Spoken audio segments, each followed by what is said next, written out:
చూడామణి పర్వతం. ఈ పర్వతంలో భేతాళుడి అసలు రూపం దాగి ఉంటుంది. పవిత్రాశ్రయ శక్తి ఈ ప్రదేశాన్ని పవిత్ర కాంతితో వెలుగొందిస్తుంది.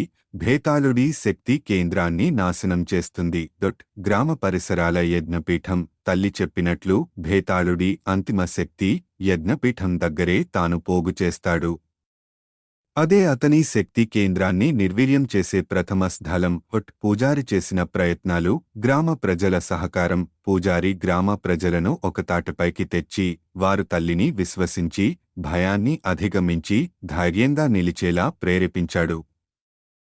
మంత్రధ్యానం. పూజారి రోజుకి 3 సార్లు త్రిమూర్తి సంహార మంత్రం ని జపించి పవిత్రాశ్రయ శక్తిని శక్తివంతం చేశాడు.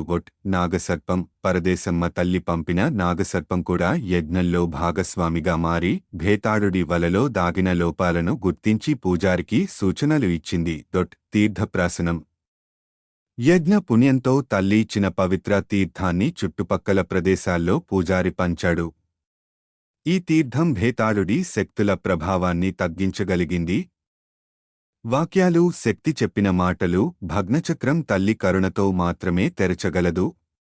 ఈ వాక్యం పూజారికి భేతాళుడి అంతానికి తొలి సూచన ఇచ్చింది. నిషిద్ధ శక్తులపై ఆత్మ నిబ్బరం గెలుస్తుంది.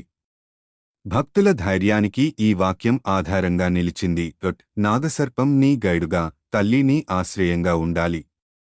భేతాళుడి మర్మస్థానాన్ని గుర్తించడానికి పూజారికి ఇది మార్గదర్శనం చేసింది.